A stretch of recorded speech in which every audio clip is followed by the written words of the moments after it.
Lecture Academy. We make science learning enjoyable, fun and easy. So if you have not subscribed to our channel, please subscribe our channel and don't forget to press the bell icon. Today's topic is bonding. Let's start by learning one very small cute story about chemical bonding to understand bonding a little bit better. First and the foremost, let's understand the reasons of chemical bonding.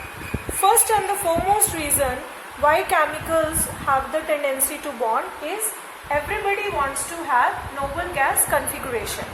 For knowing about noble gases, you have to refer to my previous video, which the description is given in the box. So we have noble gases which are 18th grouped elements: helium, neon, argon, krypton, xenon. Okay. Here I have taken the example only of helium, neon, argon and krypton. So first task is we will write the electronic configuration. Helium electronic configuration is 2, neon electronic configuration is 2,8, argon 2,8 and krypton 2,8,8,8. Now let us compare it with the electronic configuration of some another element. For example, hydrogen has electronic configuration 1. So to have a noble gas configuration, that is that of helium, it requires 1 electron. Similarly, if you see sodium, its electronic configuration is 2 and 8. Now if it wants to become noble gas, it has 1 extra electron, so it has to lose that extra electron to have an electronic configuration of neon. Chlorine has electronic configuration 2,8,7. It requires 1 electron to become argon, that is 2,8 and 8. So the main reason of bonding is that everybody wants to have noble gas configuration. To understand bonding further and the types of bonding, we will learn it with a cute little story of 2 friends. Those friends' names are Ajay and Vijay. So Ajay and Vijay, they wanted to buy 1 pizza. Now the thing is that the pizza cost is $8. Ajay is having little more pocket money. Ajay is having $10 with him, but Vijay is having only $6 with him. So now the pizza cost is $8. So Ajay and Vijay, since they are very good friends, now this guy Ajay, he offers Vijay that you are my such a good friend, I will lend you $2. I will give you $2. When Ajay gave $2 to Vijay, now Ajay's balance is $8 and Vijay has gained $2, so Vijay's balance is also $8. So now both the friends are happy, they can buy, each one can buy one pizza and they can enjoy. Okay, so now you will have a question that what does it has to do with the bonding. In this case, please notice that one friend has more than what he requires and the another friend has less than what it actually requires. So the one which has more will give something to the another one which has less. That story indicates the classic formation of ionic bond. The definition of ionic bond is the bond in which complete transfer of electron takes place from one element to another element. In the story, Ajay has given $2 to Vijay, right? So whenever any element loses electron, it will always get positive charge and the element which gains electron will get negative charge. Okay, if you lose 1 electron, you get 1 positive. If you lose 2 electron, you get 2 positive charge. We have taken classic example of formation of sodium chloride. In the formation of sodium chloride, as you know already that the electronic configuration of sodium is 2,8,1. It wants to have noble gas configuration, that means it has 1 extra electron. Sodium will lose 1 electron and chlorine require 1 electron. In that case, sodium, since it lost, it got 1 positive charge. Chlorine, it gained, so it got 1 negative charge. And the bond formed is called ionic bond. You can also remember ionic bond as a bond which is formed between metal and one non-metal. Okay. To know which are metal and which are non-metal, please refer to our previous video about periodic table. So now I'll take one more example in which the metal I am taking magnesium and the non-metal I am taking chlorine. Now magnesium's electronic configuration will write that is 2H2. The simple way of remembering is that to go to a noble gas configuration, magnesium will lose 2 electrons. When you lose 2 electrons, you will get a charge of 2 positive. And to become noble gas, chlorine will have to gain 1 electron. So when it gain 1 electron, it will get a charge of -1. Now to write the chemical formula of magnesium chloride, it is actually very simple. You write it like this: metal part first and then non-metal part. So magnesium 2 positive, chloride -1. Rewrite Mg, rewrite Cl. The charge here irrespective of positive and negative. 2 you drop here, 1 you drop here.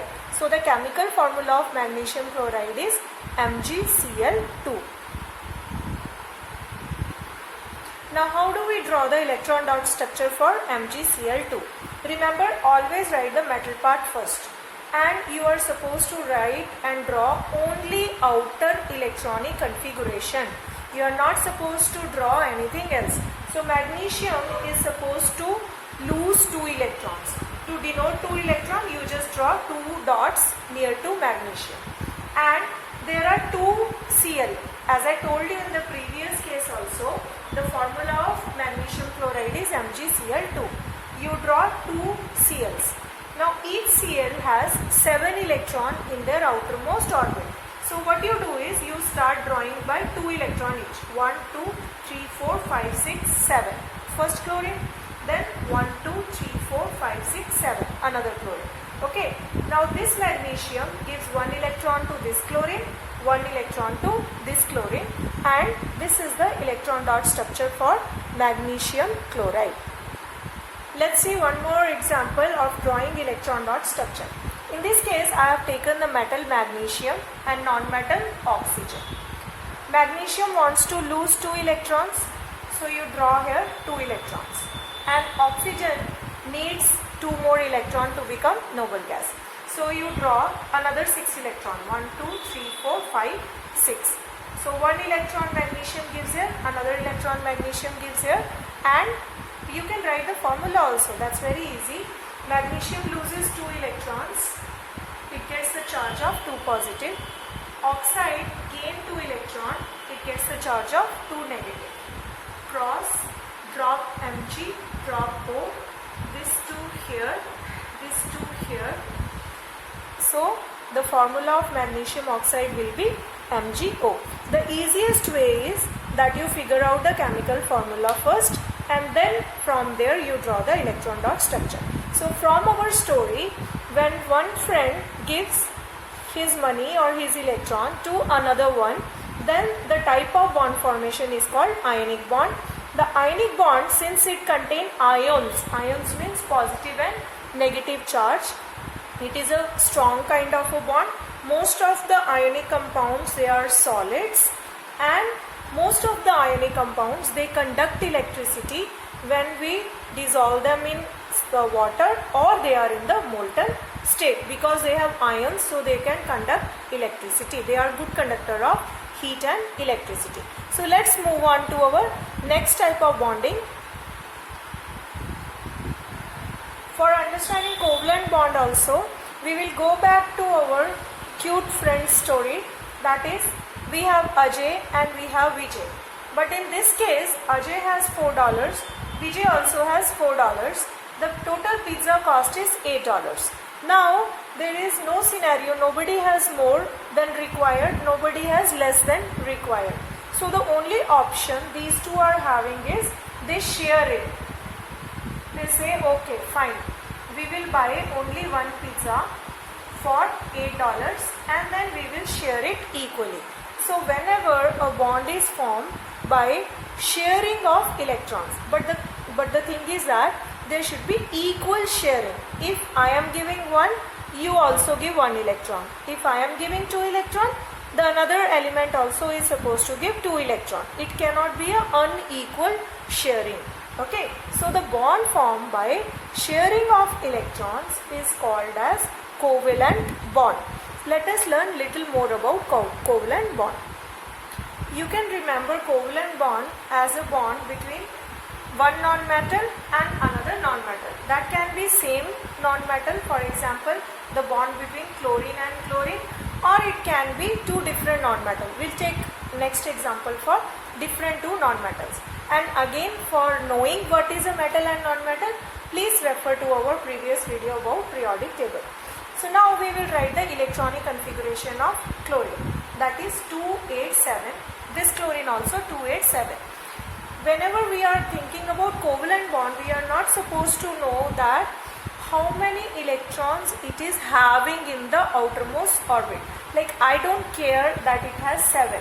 What my basic idea is that it requires one more electron to become noble gas.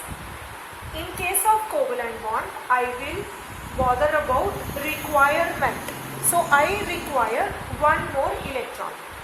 Here also, this chlorine also require one more electron. So to draw the electron dot structure, the simplest thing is that you write one Cl, another Cl. Since they both require one electron. In the middle, you draw one dot for this chlorine, one dot for this chlorine. Okay. Now one dot I drew for this chlorine. It has how many total electrons? 7. So now I will count 1, 2, 3, 4, 5, 6, 7. Same way for this chlorine, 1, 2, 3, 4, 5, 6, 7. After drawing, now I have to figure out whether both are having noble gas configuration or not. So I will circle each electron, I will count and I will circle. For this chlorine, in a red circle, you can see there are 8 dots, and for this chlorine, again in this green circle, you can see that it is having 8 electrons. The thing is that in covalent type of bonding, we do not have formation of ions. That is why most of the covalent compounds are bad conductor of electricity, since there is no formation of ions take place. Plus, ionic bond is stronger as compared to covalent bond. That is why most of the covalent compounds, they are either gases or liquids. Very few of them are actually solids. Let's see one more example of covalent bond and how do we draw the electron dot structure. So in this case I am taking the example of carbon and oxygen. Now see, we wrote the electronic configuration. In this case, carbon requires 4 more electrons to become a noble gas, and oxygen require only 2 electrons to become noble gas. So looking at this equation, I am very clear that for one carbon I would require 2 oxygen, because one oxygen require only 2 electrons. So what I will do is, I will write carbon here, since it is requiring 4 electrons, and the 2 oxygens I will write in the periphery. So carbon requires 4 electrons. I will draw 2 dots here and I will draw 2 dots here. Okay, done. Carbon is over. Now I will see oxygens. Now oxygen, each oxygen require only 2 electrons. For this oxygen, I will put 2 electrons here. After putting 2 electrons here, it is having 4 more electrons. So 1, 2, 3, 4, 5, 6. This oxygen also require 2 electrons. So I will add 2 electrons here. After that 1, 2, 3, 4, 5, 6. Okay. Now let us see if each one of them is having 8 electrons or not. First go from this oxygen. Count 8. Draw one circle. With the green color circle, I am denoting that this oxygen's octet is completed. For carbon, I am drawing with red color pen so that it is very clear. And for this oxygen, we can draw here. Okay. Now in each case, we can see very clearly that everybody's octet is completed. Okay. So let's take one more example. In this case, I am taking example of carbon and hydrogen. Both are non-metals. Carbon require 4 electron, hydrogen require 1 electron. So that means I would definitely require 4 hydrogens for 1 carbon. So what we will do, we will draw 4 hydrogens around carbon first. Okay. So we have drawn 4 hydrogens around carbon. For carbon, since it requires 4 electrons, we will draw 4. And each hydrogen will add on 1 electron. Okay. Now let us see if everybody has noble gas configuration. For carbon, we'll count 8 electrons. And for each hydrogen, hydrogen is the only element which would require 2 electrons, not 8. And this is how we draw the electron dot structure for covalent bond. Okay, I hope you liked and enjoyed this video. For next type of bonding, we have metallic bond that we will learn in the next video along with the properties of metals.